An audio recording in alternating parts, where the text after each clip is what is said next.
Kun Atreera miidiyaa keenyaatti jaallatamu daawwattoota keenya FI birraa torbanitti yeroo tokko kan isiniif dhiyaatudha. Guyyaarraa kanas yeroo keenya eegganne Atreera miidiyaa keenyaan walitti deebineeti kan jirru. Atreera miidiyaa keenya guyyaa har'aa dhimmoota wayitaawoo ta'an idil addunyaaf akkasumas immoo kan biyya keessaa qabanne dhiyaanneerra. Abbo Maqaasoo akkasumas Girmaa Guddisaa waliin taaneetu ani immoo Daani'el Tasfaayeeti.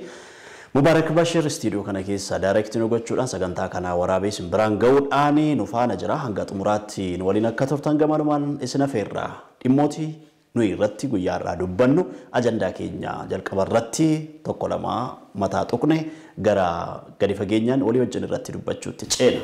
Abbo Maqaasoo tole kam nagartu Atreera keenya har'aatiin qabxilee biyya keessaatiin kan jalqabnu biyya keessaa akkuma beekamu erga gama kaabaatti wal waraansi eegalee bubbulee jira kana giddu galeessa taasifachuudhaan paartileen garaagaraa ibsa garaagaraa baasaa jiran torbee darbee kana keessa jechuudha saniin irraa kan tuqnu ta'a jechuudha akkasumas dhimma Suudaan bal'inaan kan wajjin bareednu ta'a. Girmaa Guddisaa. Egaa akkuma isin kaaftan egaa qabxiin irratti mariin egaa tokkoffaarratti akkuma inni abboomaan kaasetti egaa wantoota baay'ee irratti kan irratti xiyyeeffannu egaa dhimmi Suudaanis yeroo ammaa kanas ajandaa guddaateeti jira. Kan biraan immoo dhimmi biraan egaa akka addunyaatti illee yeroo ammaa kana keessatti egaa dhimmi inni ajandaatti yookiin immoo akka ijoottiin ta'ee jiru dhimma jijjiirama qilleensaa kan hojii ol qabatee kanaanis egaa mariin gara boruutti yookiin immoo guyyaa abooruu kana keessatti mariin akka addunyaatti dhimma qilleensaa kan hojii ol qabatee mariin akka ta'amus egaa kanas ni kaafna jechuudha. Hata'ugaa ajandaan keenya inni kan biraan ammoo dhimma addunyaa kanarratti aappii guddaan hordoftoota miliyoona 200tti dhiyaatu kan qabu Facebook maqaasaa jijjiirrateetii kan inni jiru. Dhimmi kunis egaa ajandaa jabaa fi akkasumas illee ajandaa ittiin addunyaan wal harkaa fuutee qoostuu fi fuula miidiyaa hawaasaa adda addaa irrattis immoo kan namoota ittiin ajandaa godhatanii irratti mata duree dubbii godhatanii jiranidha. Dhimma sanallee kan dubbannu ta'a waan biyya keessarraa gaafa eegallu dhimma biyya kana keessatti waan waggaa tokkoof adeemaa jiruun wal qabate waggaa tokko jechuu dhiisuu dandeenya waggoota 3 darban kanaaf Itoophiyaan egaa yeroo isheen itti ce'umsa keessa turteen wal qabate yeroo isheen itti rakkoo adda addaa illee keessumsiisaa turteedha yeroo itti mariidhaaf walitti dhufuun yaadamee marii sana immoo namoota baay'ee illee yeroo inni itti gaaffii keessa galchee ta'eeti kan inni jiru.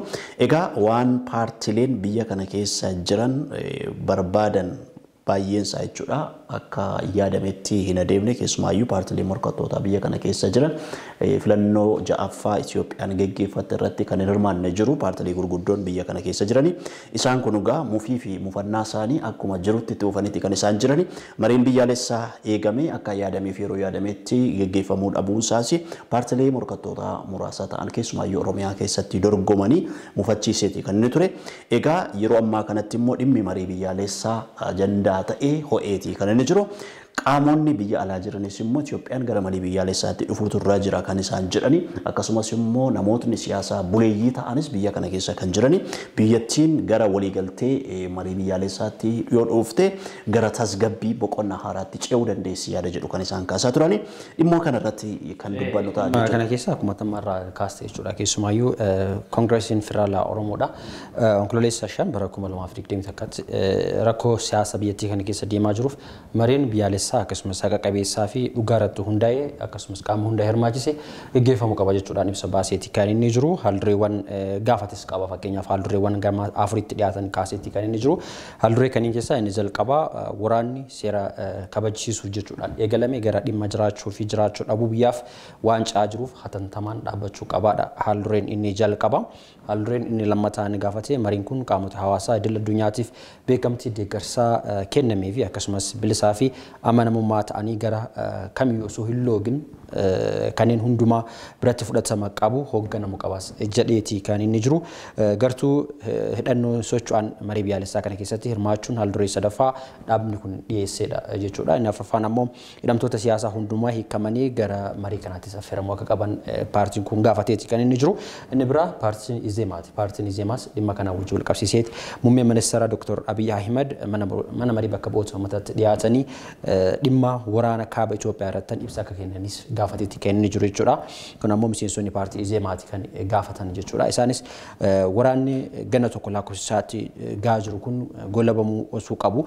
Garuu ammoo lammiilee hedduuf sababa jiruu fi jiraachuu dhabu keessatti darbeeti jira.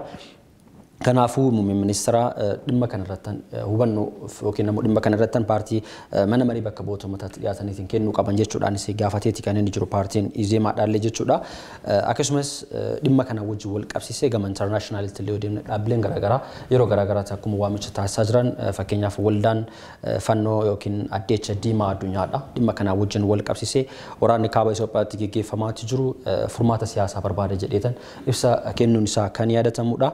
Akkasumas hoogganaan olaanaan waldaa fannoo diimaa addunyaadha Piiter Morgan dhimma kana wajjin wal qabsiisanii turtii miidiyaa BBC wajjin taasisaniin waraanni kun dhaabbilee hundumaa keessatti hirmaachuudhaan furmaata siyaasaa waan barbaaduuf lammiilee Itoophiyaa hedduun isaanii dhimma kana wajjin wal qabanii lubbuu isaanii darbaatee jira. Sila ta'eef mariin biyyaalessaa gaggeeffamuu qaba kan jedhus baasaniiti kan isaan jiran jechuudha. Inni biraa ammoo dubbimaa ministeera dhimma alaa ambaasaadar Diinaa Muftii illee dhimma waqtaa warraatan yeroo darbe ibsa kennaniiti kan turan jechuudha. Gama mootummaatiin isaanis kan jedhanii keessumaayyuu warroonni eeyyuun faati jechuudha. Garee shoror keessaa adda addaa maaliif himachuu dhabe yookiin ammoo maaliif balaaleffachuu dhabe jedhanii torbee kana keessatti ibsa garaagaraa gama mootummaatiin kennamaa ture jira jechuudha. Egaa dabalataanis egaa abbooma akkatuma kaaftes egaa daanis wantoota baay'ee jettee jirta. Kan wajjin qabatee waraana makaabaa keessatti gaggeeffamaa jiru walumaa galatti egaa waggaa tokko guutuudhaaf egaa bultii 4 qofatu hafeeti jira. Innis egaa ji'a onkololeessaa keessa egaa guyyaa 24tti egaa waraanni kun kan eegalame har'a guyyaan onkololeessaa guyyaa 4tu kanaaf waraanni kun waggaa tokko guutuudhaaf jira. Waraana kana keessatti egaa hanga ammatti waraanni kun jalqabuu isaarraa kaasee hanga ammatti egaa paartiilee morkattoota biyya kana keessa jiran akkuma yaadannu yeroo baay'eetti waamicha yookiin ibsa garaagaraa baasaa turuun isaaniis egaa ni yaadatama. Ibsa isaanii kanas egaa waraanni ammatti biyyattiin kun itti seendu kunis egaa bifa mariitiin yookiin naashinaal diyaalogiin biyya keessatti akka inni gaggeeffamu mariin hunda galeessa ta'e yookiin immoo paartiilee morkattoota biyya kana keessa jiran hunda isaanii hunda galeessa ta'e akka gaggeeffamu yeroo baay'eetti egaa waamicha taasisaniiti egaa kan isaan jiranis egaa paartiin kaafoos egaa yeroo baay'eetti dhimma kanarratti egaa gadi fageenyaan yeroo baay'ee ibsa baasaati jira egaa akkuma itti kaafteetti egaa mariin amma yeroo ammaa kana biyyattii kana keessatti gaggeeffamu kun qaamolee hunda hirmaachisu yookiin immoo paartiilee morkattoota biyya kana keessatti hirmaatan akkuma beekamu fakkeenyaaf kaafoon filannoo baranaa keessatti osoo hin hirmaatin hafee jira. Innis immoo sababoota garaagaraatti kan dhiyeessee jiru. Fakkeenyaaf hooggantoonni kaafoo baay'een isaaniis manidhaa keessatti sababa jiranii fi kanaaf namootan uummata biratti beekamtii guddaa qaban yookiin namoota filannoodhaaf dhiyaachuu danda'an sababa manidhaa keessa jiraniif filannoodhaaf osoo hin dhiyaatin kan hafee jiru kaafoon. Haa ta'uti malee marii biyyaalessaa irratti garuu gadi fageenyaan irratti hirmaachuu waan barbaaduuf mariin akkanaa kun biyya keessatti yeroo ammaa kana keessatti irra jireessaan mariin kun waan barbaachisaa ta'eef akka gaggeeffamudha biyyattii kana keessaaf kan waamichi taasifamu yookiin immoo ibsaan ni baasee jiru.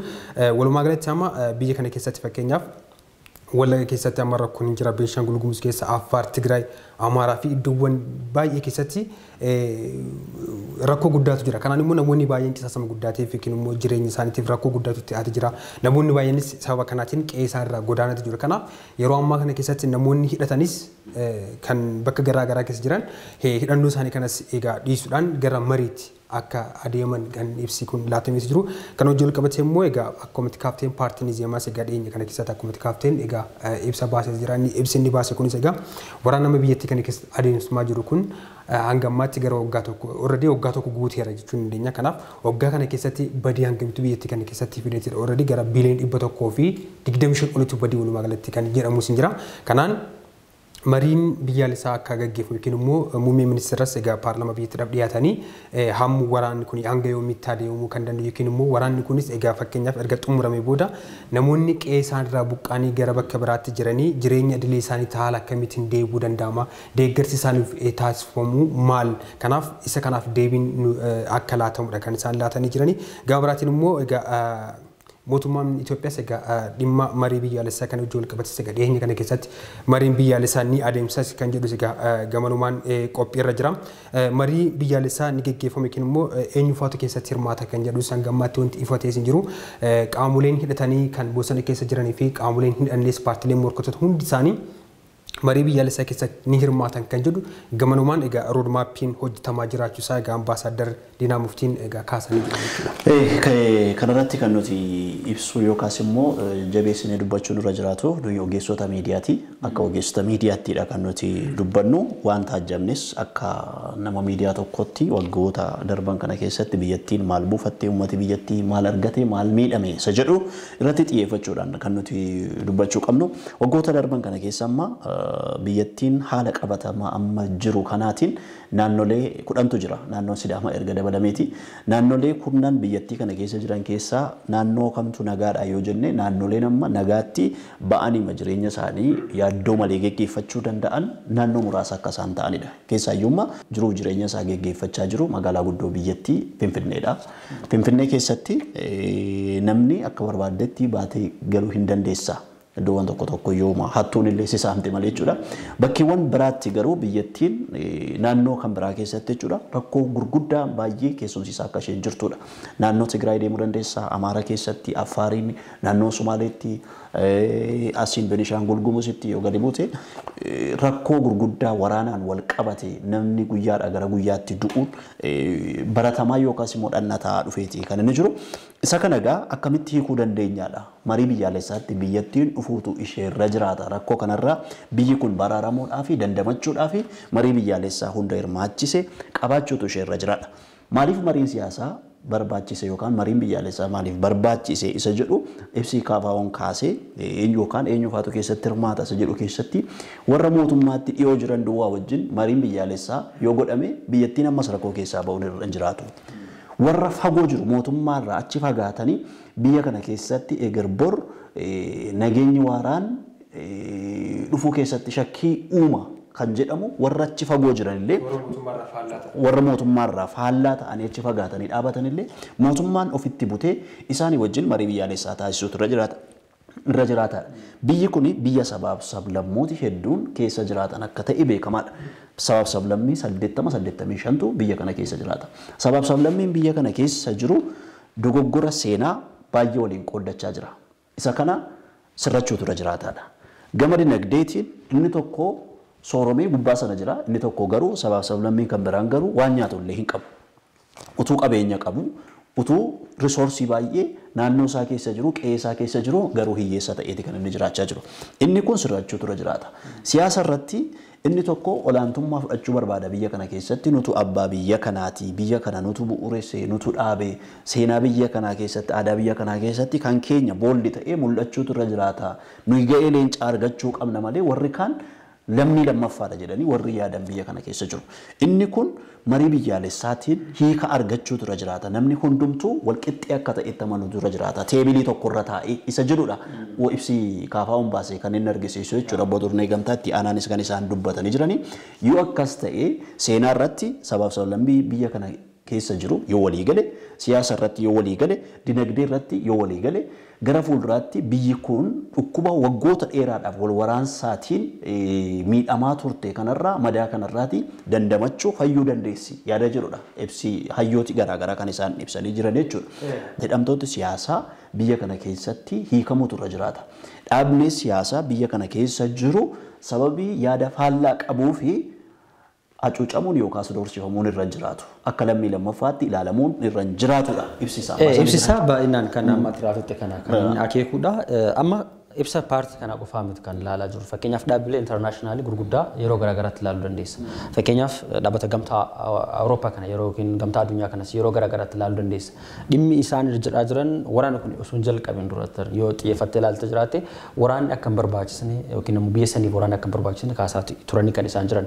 Kanas ta'eessan garuu waraanni eegalame waggaa tokko olmost deemaa jira.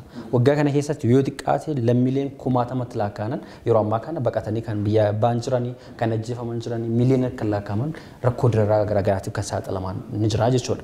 Kanaaf mariin biyyaalessaa tokko asiin dura fakkeenyaaf mariin biyyaalessaa akka hin geggeeffamneef saboota ka'aa turantu jira. Fakkeenyaaf sababni jalqaba mootummaan filannoo geggeessee filannoo booda ammoo mootummaan dhaabbatu kun hundaa'e tokko akka dhaabbatudha kan kaafamaa ture.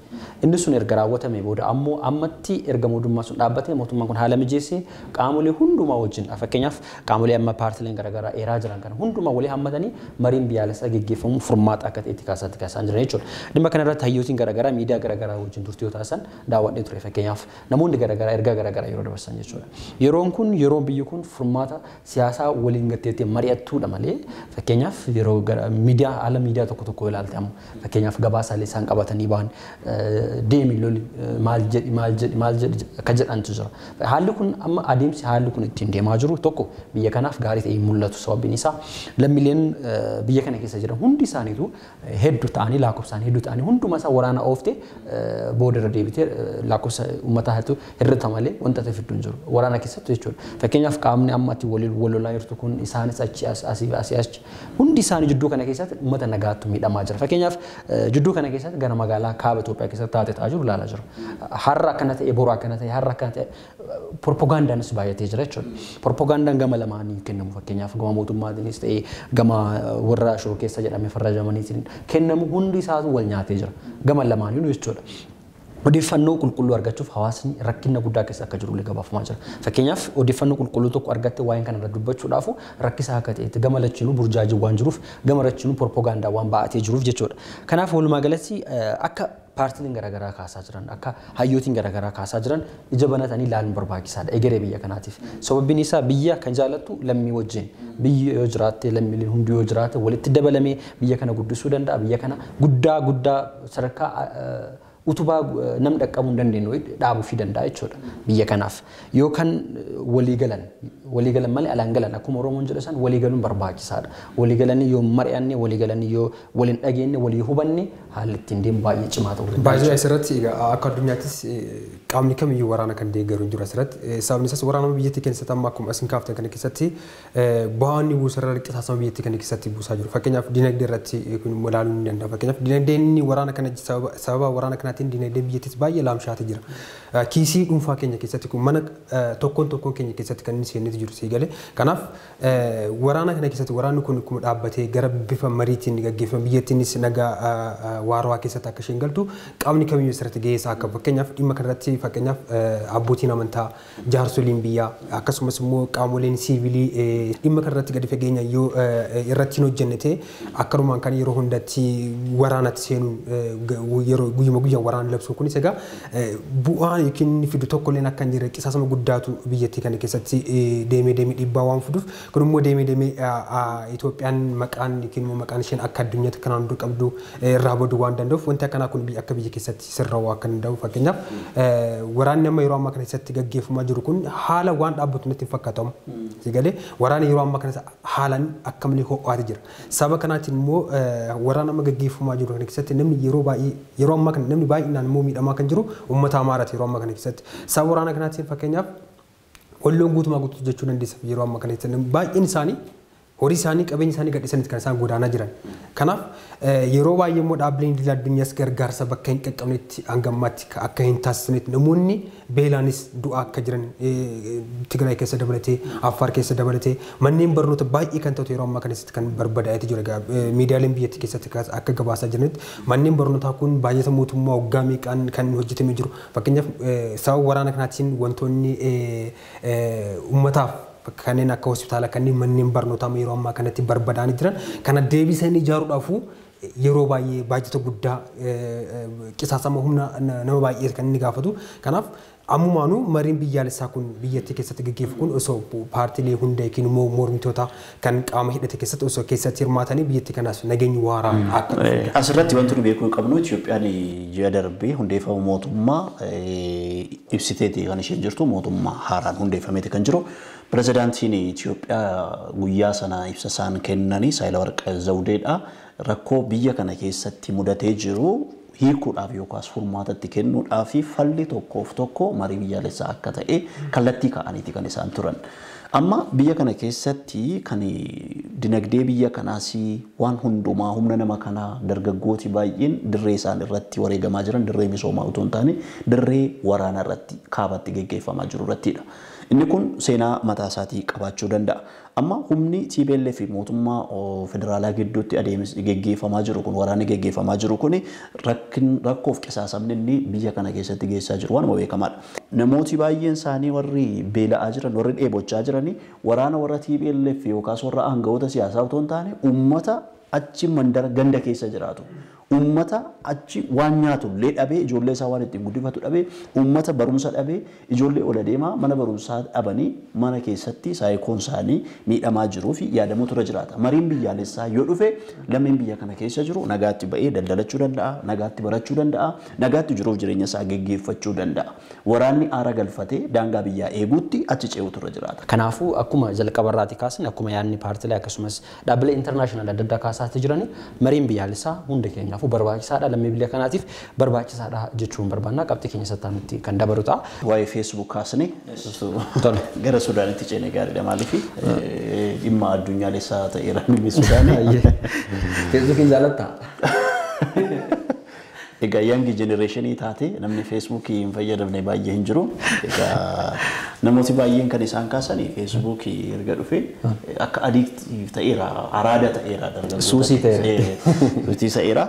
Haa ta'uyyuu malee egaa odeeffannoo isin argattaa waan meeqattiin hojjechuu dandeessaa. Facebookiin miidhaan akkuma qabu bu'aa gurguddaallee qaba. Amma rakkoowwan garaagaraa biyya keessatti gaafa dhufanillee amma asuma dhiyoo dhiyeenyatti odeeffannoo naannoo keenya jirurraa yookaan naannoo Booranaatti hongeedhaan uummatni keenya gaafa inni miidhame gaafa inni rakkoo adda addaatiif saaxilame Gujiitti asii Wallagga Bahaatti iddoowwan garaagaraatti gaafa uummatni miidhamu dirreen namni irratti wal argee rakkoo isaa walitti ibsatee naqaqqabaa dirreen namni irratti jedhee dafee wal dhageessifachuu danda'u Facebookiidha. Facebook irratti odeeffannoon dinqisiisoon garaagaraa jiru. Fakkeenyaaf haala Facebookiin wajjin wal qabate yoo xiqqaate odeeffannoon garaagaraa dhimma kana wajjin wal qabatan amazing fact about Facebook jedhanii yeroo garaagaraatti barruu garaagaraatti ba'ee jiru fakkeenyaaf ni jira.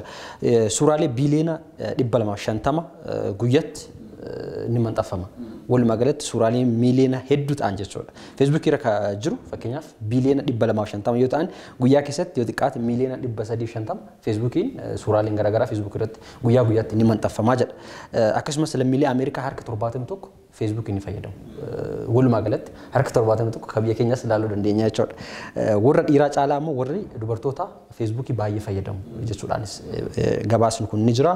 Addunyaa irratti ammoo Google fi YouTube ta'anii barruun baay'ee hordofamuu fi baay'ee ilaalamu baay'ee qabu Facebook akka ta'etti kan inni kaasu namootiin baay'een Facebook daqiiqaa 58 ni fayyadamu jedha guyyaa keessatti. Kana jechuun ati guyyaa keessatti osoo hin jaalatin illee ta'ee jaalattee daqiiqaa 58 Facebook akka waan tuttuquutti kan inni deemtu jechuudha. Walumaa galatti Facebookiin sababoota maaliitiif gara maqaa isaa meettaatti jijjiirate kan jedhu barruulee garaagaraa yaada garaagaraa qabatanii bahati kan isaan jiranii. Akkasumas jechi meettaa jedhu kun ammoo hiika garaagaraa qabatee dhufaa jira. Fakkeenyaaf biyya keenya keessatti illee meettaa gamaa meettaa biiraa meettaa gamaa wanti jedhamu jira. Gama Israa'elitti yoo deemte ammoo hiika biraa akka kennitti illee bahati. Bahati kan inni jiru Naayijeriyaa keessatti ammoo gosa nyaataa akka ta'etti kan gabaafamaa jiru gosa nyaataa meettaa jedhu Maark yeroo eegaras ni deema Naayijeriyaa haadha manaa isaa wajjin nyaata san nyaataa ture wanti kun akka dhiibbaa irratti uumne maqaa kana moggaasuudhaaf jedhameeti kan bahati jiru. Walumaa galatti Facebookiin maqaa kana sababoota gurguddoo garaagaraatiif jijjiirateeti ni jira. Fakkeenyaaf tokkoffaa maqaan Facebook jedhamu kun walumaa galatti bad imagine yookiin ammoo ilaalcha hawaasa keessatti uume tokkotu jira. Innis ilaalcha gaarii hin taane namoonni yaada garaagaraa waliin maxxansuu wajjin wal qabatee namoonni yaada adda addaa Facebook irratti maxxansu akkasumas haalli inni ittiin dhufee takkatti maal addunyaa irratti qabate wajjin deeme yaada bad image san irraa jijjiiruudhaaf yookiin ammoo ilaalcha negativity san irraa jijjiiruudhaaf akka Facebookitti yookiin ammoo meettaatti jijjiirate illee kan gabaasaa jiran ni jira. Inni biraa ammoo karoora haaraa kana qabatee dhufee jira jechuun ni danda'ama. Fakkeenyaaf teekinooloojiiwwan haaraa ofitti dabalu. Asirratti akkuma dabaluudhaaf Feesbuukiin akkuma beekamu addunyaa irratti beekamtii guddaan kan inni qabu akkuma tikaaftee hordoftoota baay'eedha kan inni qabus faayidaa garaagaraaf illee egaa Feesbuukiin gaheen isaa guddaadha. Egaa akkuma faayidaa qabus egaa miidhaas ni qaba. Feesbuukiin akkuma beekamu egaa yeroo dhiyeenya kana keessatti egaa abbaan Feesbuukis egaa Maark Zuukenberg maqaa isaa geeddaruu isaa kan wajjin wal qabate egaa wantoonni akka sababaatti dhiyeesse keessa egaa tokko tokkoffaan egaa kanaan duratti hojjettuun feesbuukii keessaa iccitiiwwan feesbuukii kana wajjin wal qabatan sanadoota garaagaraa fuuteeti kan isheen saaxilteeti jirtu qaamota garaagaraatiif kan isheen saaxilteeti jirtu kana wajjin wal qabatee egaa maqaan feesbuukii kunis akka jijjiiramudha kan inni isaan koree yookiin walga'ii isaan ta'an kan isaan murteessanis egaa inni moggaas nama meettaa jedhamu kunis akka haala kamiitiin egaa hawaasa barsiisuudhaaf yeroo gabaabaa keessatti egaa miira hawaasaa keessa galchuudhaaf jecha feesbuuk jedhu san keessa sammuu namaa keessa balleessanii jecha meettaa jedhamu san haala kamiin akka qabatus egaa hojii guddaatu isaaniif kan inni ta'etu jiru egaa feesbuukiin wanti nama meettaan kun feesbuukii isa duraan wanti isa addaasu wantoota baay'ee kan inni teekinooloojiiwwan baay'ee fakkeenyaaf applicationii VR headset kan jedhu kan inni qabatee jiru egaa applicationii kanaan namoonni kallattiidhaan haasa'u taphoota garaagaraa akkasumas immoo kallattii bakka tokko gara bakka tokko nama wajjin waliin qunnamuu haasa'uunis taphoota garaagaraa kallattumaan akka isaan taphatan yookiin akka isaan gaggeessan faayidaa guddaa qaba. Asirratti amma feesbuukii waggoota dheeraadhaa fi addunyaa kanarratti maqaa kanaatiin beekamaadha kan inni ture. Maqaan tokko al takka gaafa mogga'u deebitee maqaa kan biraa haaraa yoo moggaastellee baruudhaaf si rakkisa. Amma akka fakkeenyaatti fudhattee ilaalte kan bishaan itti kuufamu wanarra kan taa'u jechuudha. Kuusaa bishaanii roottoon amma jalqaba irratti kan inni suni maqaa roottoo jedhamu qabateeti kan inni dhufe. Amma wantoota ba'an hundumaa jechuudha. Kuusaa bishaanii yookaan barmila bishaanii manarra godhamu yookaas lafas keessuu sana namni hundumtuu maqaa sana roottoo jedhee jira kan inni waamu. Garuu gosoota adda addaa jira, moodeloota adda addaa baay'ee jira. Maqaa baay'ee qaba jechuudha. Haayilaandii ishee fudhattee ilaalte immoo haayilaandiin maqaa jalqabaa bishaan paakde ta'ee kan ba'edha. Isa jalqabaati. Har'ammaa maqaan namooti adda addaa jechuudha warshaa bishaanii banatanii maqaa garaagaraa moggaafatanii kan isaan gurgurachaa oolan. Garuu namni hundumtuu maal jedheeti kan inni waamu? Haayilaandii jedheeti kan inni waamu. Maqaa kan biraan kana fakkaatan baay'ee nammaa. Fakkeenyaaf kaampaanii guddaa yookaan Google natti fakkaate bara 2015 keessatti maqaa isaa alfaabeetii jedhee moggaase kan ture. Maqaan yoo giddeerame fakkeenyaaf amma maqaan yoo giddeerame sun maqaa san barachuu yookiin immoo orijinaalii maqaa san qabachuudhaaf si rakkisa jechuun ni danda'ama. Garuu Metaverse yookiin immoo meettaan kaampaanii guddaa akka ta'etti fakkeenyaaf Instagram fudhachuu dandeenya, Twitter kunniin hundumaa yoo keessumatti qabatee Facebookiin isas keessa jira. Maqaa waliigalaa kaampaanii guddaa kan dhaabbata isaa yookaan sooftiweerota appilikeeshinoota isaa kan inni ittiin moggaase ta'uu danda'a. Iddoo tokkotti waan qabachuu fi danda'u jechuudha. Kaampaanii mana nama hedduu walitti fide yookiin nama fakkeenyaaf guyyaa keessatti yoo suuraan biiliyoona hedduu dhiyaatu achiin maxxanfama jedhamu yaadame baay'ee tokko bal'aa ta'uu isaa kan inni agarsiisu. Akkasumas immoo namoonni baay'een isaanii jechuudha moobaayilii harkaatiin irratti jireessan kan isaan fayyadaman dhibbeentaa hedduutti kan laakkaman yookiin dhibbeentaa 50 olitti moobaayilii harkaa qofaan akka fayyadamanidha waan kana kan kaafame. Akkasumas immoo namoonni baay'een isaanii warroota feesbuukii fayyadaman keessaa walakkaa kan ta'an warra afaan ingiliffaan nan deenne ala. Fakkeenyaaf nama afaan ingiliffaan dandeenye ala yoo jennu namni biraallee afaanota laatiin ta'uu danda'a, chaayinaa ta'uu danda'a. Namoonni walakkaa ta'an warra afaan ingiliffaan dandeenye ala ta'anii addunyaa irratti barruu kan akka fayyadamanidha gabaa isaanii kan mul'isanii.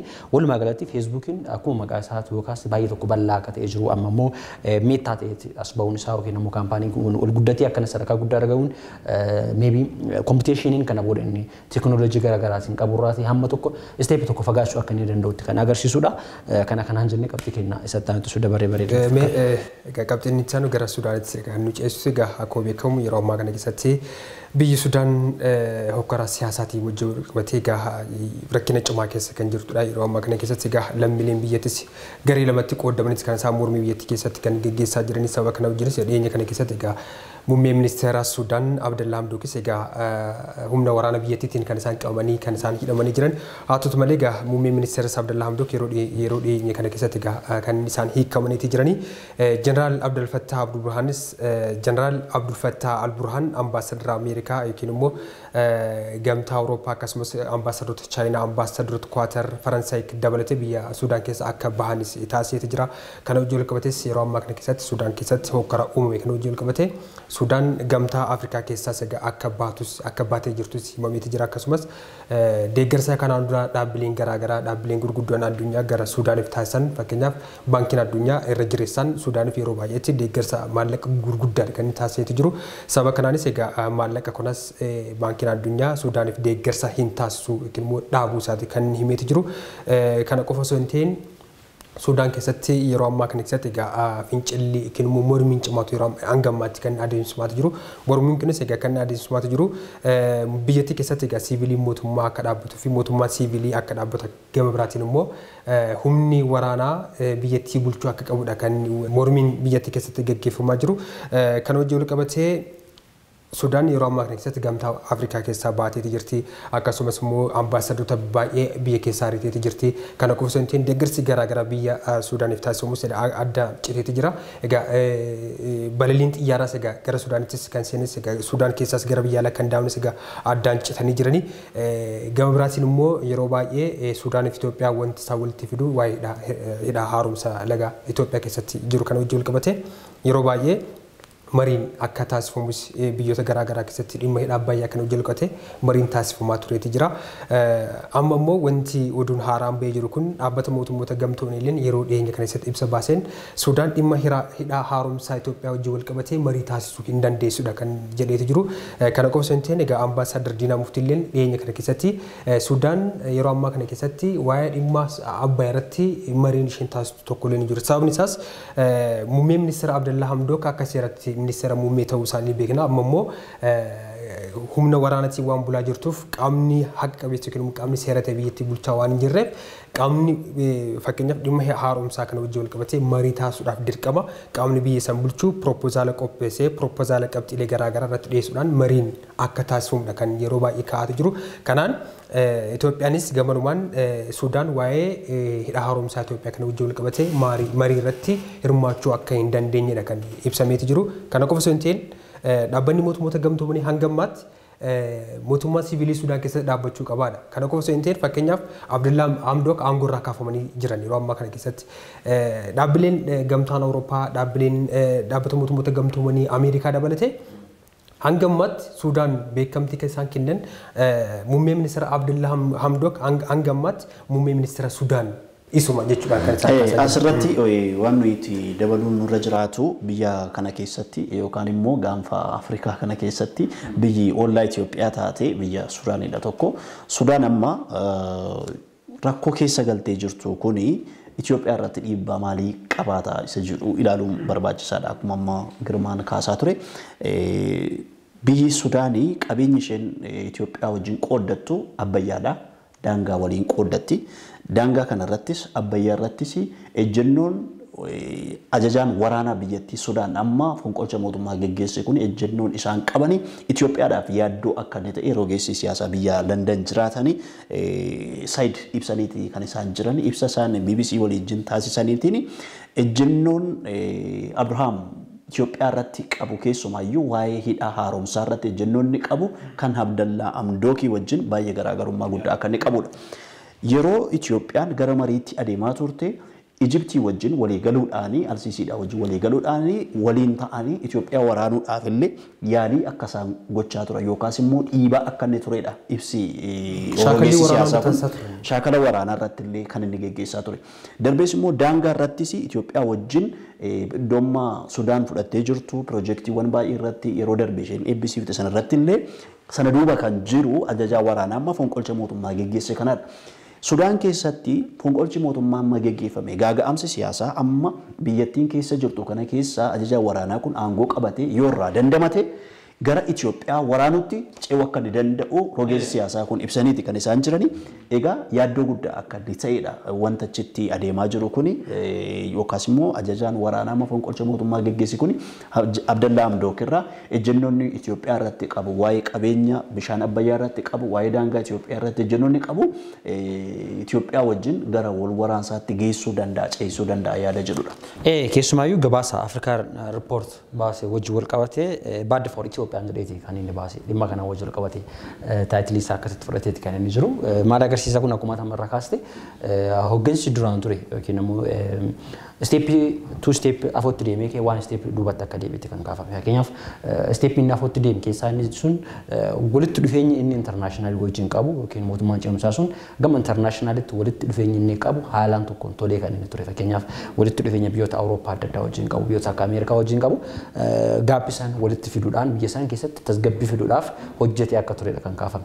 Inni steepiin inni duubatti deebi'u ammoo civil war isa dura keessaa baansan isa pirezidaantii Albashir angorraa yeroo kaasan san itti akka deebi'uu fi biyyatti sanitti deebisa kan jedhu kaasetti kennanii ture. Inni biraa immoo kan Itoophiyaadhaaf baaddii yookiin immoo rakkoo Itoophiyaaf jedheetti inni qabate sun akkuma uummatirraa kaasisan hoggansi amma angorratti dhufu kun jechuudha. Yookiin immoo hogganaan jeneraal waraanaa biyyattii yeroo ammaa kanatti ilaalchi inni dhimmoota Itoophiyaa wajjin qaban yookiin immoo dhimmoota Abbayyaas ta'ee dhimmoota daangaa Itoophiyaa wajjin qaban hamma isa duraa san yookiin immoo mootummaa ce'umsaa sanii wajjin garaagarummaa akka qabutti kan inni kaafamu jechuudha. Keessumaayyuu mootummaan kun walitti dhufeenya inni qabu biyyoota liigii Arabaa jiran keessaa biyyoota baay'eedhaan walitti dhufeenya gaarii akka qabutti kan kaafamu akkasumas fonqolcha kanas akka raawwatuuf deeggarsi biyyoota adda addaa fakkeenyaaf biyyoota akka Egypt fa'aa deeggarsa argatee jira odeeffannoon jedhullee miidiyaalee garaagaraatiin argite bayeeti kan inni jiru akkasumas biyyoota akka Qatar fa'aa deeggarsa wal fakkaataa argatee jira jechuudhaan gabaasaaleen garaagaraa bahaniiti kan isaan jiranii walumaa galatti Suudaan keessatti jechuudha akkuma jalqaba fakkeenyaaf Girmaan irraa tuqee ture deeggarsi dhaabbileen international taasisan fakkeenyaaf baankiin addunyaadhaan doolaara biliyoona 3tti dhiyaatu tajaajiloota garaagaraatiif kennaaf ture jira Suudaaniidhaaf tajaajiloota akka qonnaa tajaajiloota akka daldalaa kanneen akka fayyaa akkasumas barnoota garaagaraatiif taasisaa tureeti jira kana hundumaayyuu ammarraatti kat gochuu akka danda'udha hoogganaan baankii addunyaadhaa David Malpass turtii Aljazeeraa wajjin taasisan irratti kan isaan ibsan akkasumas Ameerikaan doolaara miliyoona 700 ta'an hedduu yookiin immoo gama yuurootti walaaltee 508 kan ta'u irraati dhaabdeeti kan isheen jirtu walumaa galatti kana hundumaa yoo walitti dabalamte Suudaaniif rakkoodha jechuudha. Biyyattiin Abdallaa Hamdook egaa nama internaashinaal dhaabbata guddaa addunyaa keessa iyyuu inni keessa hojjechaa ture waan ta'eef nama dippiloomaasiitti amanan turani. Haa ta'u iyyuu malee egaa geggeessaan waraanaa tokko gaafa dhufe biyya tokko hogganu immoo biyyattii keessatti egaa nagaa fiduu danda'a dippiloomaasii irratti poolisiin ni hordofu maal fakkaata isa jedhus biyyattiidhaaf yaaddoo yookaas immoo kiraayisisii kan biraa ta'uu danda'a.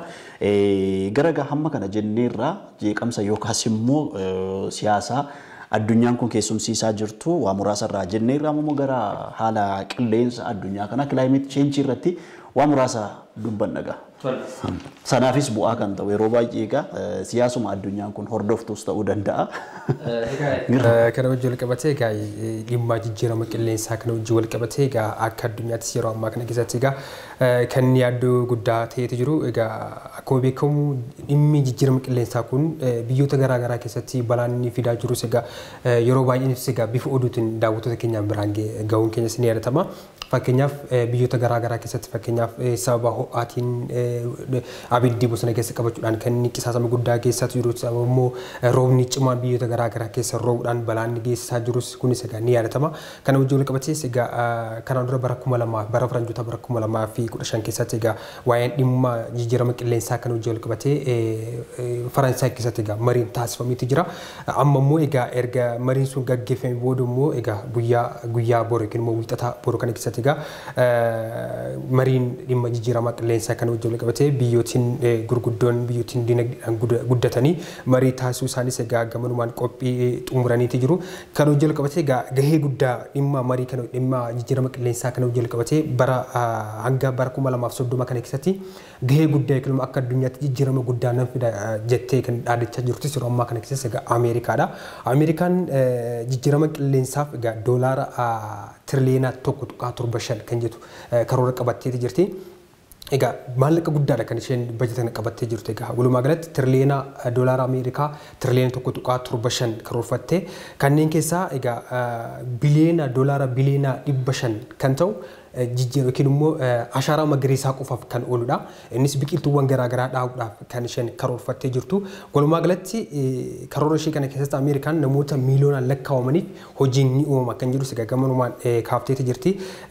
Kana biras ta'e yookiin immoo akka addunyaatti jijjiiramni qilleensaa sirnaawwan akka dhufu kan jedhu siga kaafteeti jirti biyyoonni diinagdee qofaan yookiin immoo biyyoonni yeroo ammaa kanatti akkuma beekamu diinagdeedhaan kan isaan wal morkachaa jiranii wal morkii guddaa keessa kan isaan seenanii jiran asirratti Ameerikaan biyyoonni diinagdeedhaan badhaadhan biyyoonni diinagdeedhaan guddatan diinagdee qofa irratti xiyyeeffatanii wal dorgomuun barbaachisaa miti dhimma waloo keenya irratti fakkeenyaaf wantoota aniif si yookiin immoo aniif abbummaa wantoonni tokko taasisu keessaa fakkeenyaaf hiyyeessaas dureessaas wanta tokko isaan taasisu keessaas qilleensa walqixa yookiin immoo kan isaan harganan kanaaf dhimma waloo irratti xiyyeeffannoodhaan hojjechuu qabna kanaaf jijjiirama qilleensaa kanarratti biyyoonni kamiyyuu gahee mataa isaanii akka bahatanidha kan himameeti jiru walumaa galatti egaa mariin guyyaa wiixata dhufu kan gaggeeffamu magaalaa Glasgow keessatti egaa kanaaf manneen marii kana keessatti waa'ee jijjiirama qilleensaa kana irratti yeroo isaan taasisan hanga jijjiiramni hanga bara 2030 keessatti yeroo baay'ee warshaa yookiin jijjiiramni qilleensaa yeroo baay'ee kan inni faalamuuti sababa konkolaachisaa yookiin immoo haara konkolaataa keessaa bu'u akkasumas immoo haara warshaalee garaa keessaa bu'uudhaan kan qilleensi yeroo baay'ee faalamu kanaanis konkolaattonni ammaan booda ooman humna ibsaatiin akka isaan dalagan akkasumas warshaaleen guutumaan guutuutti gaazii summaa'uu baasan akka dhaabbatan dabalataanis immoo manneen jireenyaa irratti humnoonni ibsaa aduutiin hojjetan fakkeenyaaf soolaarii ta'uu danda'a. Kunin hundi isaatu manneen hundarratti kaa'ame humna ibsaa ifa aduurraa akka isaan argatanii fi jijjiirama qilleensaa yookiin immoo isa gaarii ta'e hargansuu namaatiif illee kan gaarii ta'ee fi jijjiirama qilleensaa amma bara 2030 keessatti sirreessuun akka danda'udha kan kaafamaa jiru jechuudha. Kanarratti kan nuti ibsuu barbaannu addunyaan kun jeeqamsa qilleensaatiin namooti baay'een illee rakkoo dhibeewwan garaagaraatiif saaxilamaa akka isheen jirtu addunyaan kun dhukkubsachaa akka isheen jirtu gartokkoon addunyaa kana gubachaa akka jirutti illee waliigaltee yookaas yaa'iin dhimma qilleensaa faalama qilleensaa irratti xiyyeeffatee adda addaa ibseeti kan jiru keessaayyuu immoo inni Paarisitti geggeeffame jijjiirama haala qilleensaa wal qabatee yaa'ii guddaa COP akka inni ta'edha kan inni ibsu yaa'ii kanarratti kan ibsamaa ture yaa'iiwwan gurguddaan addunyaa kanarratti dhimma faalama qilleensaa hir'isuu irratti geggeeffaman keessaati biyyoota addunyaa kanaa keessaati kan faalama qilleensaatiif komataman yookaas immoo gatii kaffaluu qaban biyyoota guddatan akka isaan ta'anidha. Keessaayyuu immoo hayyoonni garaagaraa keessumaa geggeessitooti Afrikaa kan isaan dubbatanii biyyooti guddatan kun Afrikaadhaaf illee beenyaa kaffaluutu irra jira jechuudhaan kan isaan yeroo garaagaraatti kaasaa turani. Egaa hanga ammaatti illee addunyaan kun tarkaanfiin fudhannaa sana goonaa kana goonaa wanti jedhamaa ture illee tureera. Hanga ammaatti garuu faalamni qilleensa addunyaa kanaaf yaaddoo ta'e akka jirudha. Poopi Firaansis illee Baayidenii wajjin waliigaltee walargee isaanii keessatti kan isaan dubbatanii jirani. Addunyaa kanarratti tarkaanfiin barbaachisaan jijjiirama haala qilleensaa yookaan faalama qilleensaa irratti hin fudhatamu taanaan rakkoo guddaan addunyaa kana mudachuu akka danda'udha kan ibsamu. Amma mana keenya keessa gaafa teenyu magaalaa kana keessatti amma namni callisee yeroo tamboo gaafa xuuxu waan garaagaraa qilleensa kanatti gaafa gadhiisu sitti hin beekamu. Inni kun walitti ida'amee waan nuyi mana keenya keessatti hojjennu waan warshaa keessatti hojjetamu wajjin walitti ida'ameetu addunyaa kana faalama qilleensaa ta'uu danda'a jechuudha. Akkuma raasiin kaastan jechuudha gama xumuraatti fiduudhaaf wanti qilleensaa wajjin wal qabate fakkeenyaaf dhaabbileen gurguddoon addunyaadha. Yeroo Paarisitti ta'an waadaawwan garaagaraa seenaniiti kan isaan jiran. Beenyaa biyyoota adda addaatiif kaffaluu akka qaban akkasumas hamma kaarboon daayoksaayiidii gadi lakkisanii kan xiqqeessuu akka danda'an akkasumas addunyaa kana irratti ho'iinsa addunyaadhaa digirii seelsheesii 1.5 gaditti deebisuu akka danda'an walgahii bara 2015 Paarisitti ta'an irratti waliigalaniiti kan isaan turanii. Pireezidaantii Ameerikaadhaa Joo Baayiden yeroo filamanitti yookiin immoo yeroo muudamanitti dhimmi isaan akka ajandaa guddaatti qabatanii dhufan keessaa waa'ee dhimma jijjiirama qilleensa addunyaadhaa ni hojjenna irratti jechuudhaan kan isaan kaasanii amma akkuma duratti girmaa kaase baajata hedduus dhimma kanaaf ramadaniiti kan isaan jiranii. Gama biraatti ammoo dhufnee Poop Firaansis jechuudha hoogganaa dhimmoota kaatolikii addunyaatti fakkaatanii nama guddaadha dhimma kana irratti kaasuudhaan ni beekamu. Akkasumas yeroo garaagaraatti dhimmoota kanaa wajjin wal qabatanii addunyaan kana baraaruudhaaf warroonni gahee guddaa qaban warroonni faayinaanshaali guddaa qaban biyyoonni akka Chaayinaadha biyyoonni akka Raashiyaa fa'aati biyyoonni humna guddaadhaan addunyaa kana balfan biyyoota kaaniif beenyaa isaan taasisaa jiran rakkoolee kana irratti xiyyeeffannoo kennan hojjechuu qaban waamicha taasisaniitti kan isaan jiranii Stooklanditti walga'ii amma taa'amuuf deemu kunis qabxilee garaagaraa hedduu fiduu akka danda'u akkasumas jijjiirama qilleensaa rakkoolee biyyoota addunyaa kana miidhaa jiran keessaa tokko ta'uu wajjin wal qabatee yeroo darbetti ammoo COVID-19 rakkoo guddaa ta'ee turuu isaatiin ammas jijjiirama qilleensaa kun ammoo rakkoo biraa ta'uudhaan wajjin wal qabatee hojjetamuu akka qabullee bal'inaan ibsaniiti kan isaan jiranii jireenya hundi keenyaatu wanta kana wajjin walitti dhufeenya qaba haalli nuti hin deemnu haalli nuti hin baanu haalli nuti itti uffannu hundinuu dhimma jijjiirama qilleensaatti wajjin walitti dhufeenya qabachuudhaanis ibsanii kan turan jechuudha. Egaa yeroon keenya baay'ee waan deemee dhimma kana asuma irratti kan goolabnu yeroo ta'u addunyaa kana irratti aktiivistoota siyaasaa baay'eetu jira. Dhimmoota faalamaala qilleensaa irratti garuu aktiivistoota ta'anii yookaas rogeeyyiin dhimma kanaaf falman addunyaa kana irratti hin jiran. Mucaan waggaa 19 yookaan 18 taate tokko Greta Thunberg yeroo darbe Tiraampitti morkachaa kan ture mucaa ol deemtuu taate tokko dhimma faalama qilleensaa irratti addunyaa kana irratti aktiivistii jabduu turte. Hamma Nobel Piraayiziitti illee badhaasaaf kaadhimamtutti geesseeti kan isheen turte. Dhimma siyaasaa duwwaa utuu hin taane aktiivistoonni dhimma faalama qilleensaa irratti hojjetan illee sadarkaa biyya kanaattis haasawaa ishee fakkeenyaaf paarlaamaa adda addaatti dhiyaattee taasistu fakkeenyaaf paarlaamaa Awurooppaatti yeroo isin dhiyaattee haasawaa garaagaraa taasisaa turteerti dhaabbilee garaagaraa keessatti yeroo garaagaraatti dhimmoota garaagaraa taasisaati kan isheen turte walumaa galatti ani daa'imummaa kan koo keessattan gara fuulduratti deemee qilleensa gaarii keessa jiraachuudhaaf har'a naaf mijeessuu qabdanii jechuudhaanis yeroo garaagaraa haasaa garaagaraa taasisaa turte. Hayyaga Jalatamoo daawwattoota keenya yeroon keenya habbateera fakkaata asumaatii yoo goolabne garanatti fakkaata. Nu waliin turuu keessanii baay'ee isin galateeffannaa daawwattoota keenya xiriira miidiyaa keenya guyyaa har'aa asuma irratti goolabna FIB'n qophiin isaatti dhufee jira daawwadhaa yeroo gaarii.